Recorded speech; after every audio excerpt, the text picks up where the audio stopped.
Welcome, or hopefully welcome back to Pink's Picks, book racks from a sort of retired English teacher. For today's episode, I'll be discussing two similarly titled debut books by African American authors. James McBride's memoir, published in 1996, The Color of Water, and Nathan Harris's historical fiction, The Sweetness of Water, published in June of 2021 and still only available in hardcover. Interestingly, at least to me, I very briefly met James McBride years ago at a College Board forum where I was presenting. I was intrigued not only that he was headlining as a musician, but also as an award-winning author. The Color of Water was for sale at the event, so I bought, voraciously read, then subsequently added it to my curriculum. The title is derived from McBride's mom's answer to her children's questions about race, skin tone, and what color God is. The subtitle is A Black Man's Tribute to His White Mother. And I promise if you read the book, you'll revere her as well. Ruth McBride Jordan, the daughter of an unfathomably abusive rabbi, immigrated as a child in 1923 to Virginia. Years later, to escape her father's wrath, she moved in with relatives in New York City, then met and married Andrew McBride, an African American minister. He died, unfortunately, when Ruth was pregnant with her 8th child, James. Eventually, she married another black man and had 4 more kids. She was left in poverty when she was widowed again. Nevertheless, she raised, primarily on her own, 12 successful children. Doctors, lawyers, nurses, teachers, and of course, a writer and musician.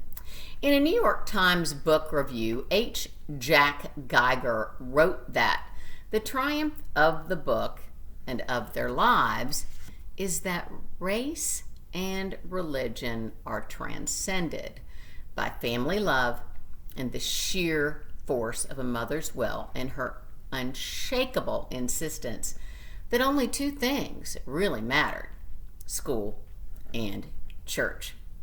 Most students were riveted by this book. They loved McBride's style of juxtaposing his story with his mother's, rotating narration every other chapter. When they were reading James's story, they could hardly wait to return to Ruth's, and vice versa.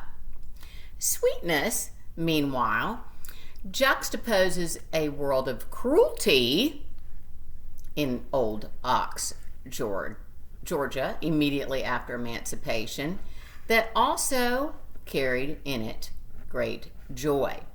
From a third-person perspective, Harris rotates the stories of taciturn George and his wife Isabel, who were brought together by a mutual passion for independence, their closeted son Caleb, a Civil War deserter, and Prentice and Landry, former slave siblings who find refuge on George's isolated property and who, like George, were the only individuals who would rather leave a moment naked than tar it with wasted words.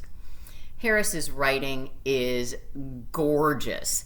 His characterization is rich, his similes and metaphors are clever, and his imagery is vivid.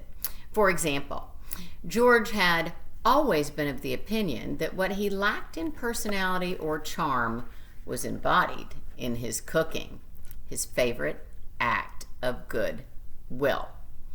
Pancakes bubbled, opening and closing again like a fish struggling for air above the water's surface. The brushstrokes of their marriage coalesced day after day, night after night.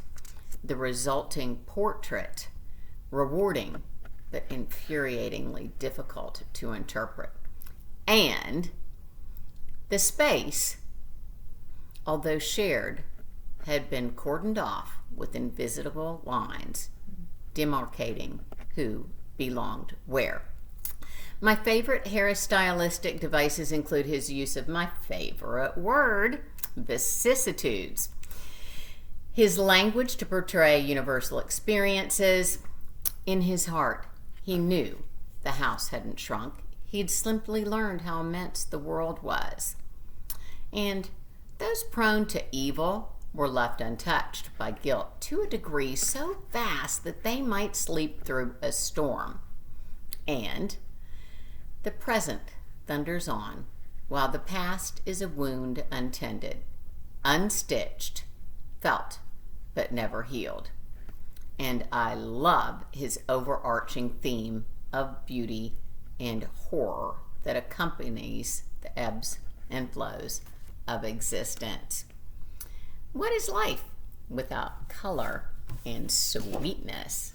I give both of these books an A. Next time, I will be discussing books about very, very unusual librarians in The Giver of Stars and The Personal Librarian. Until then, stay safe, make good choices, and do your homework. Bye-bye.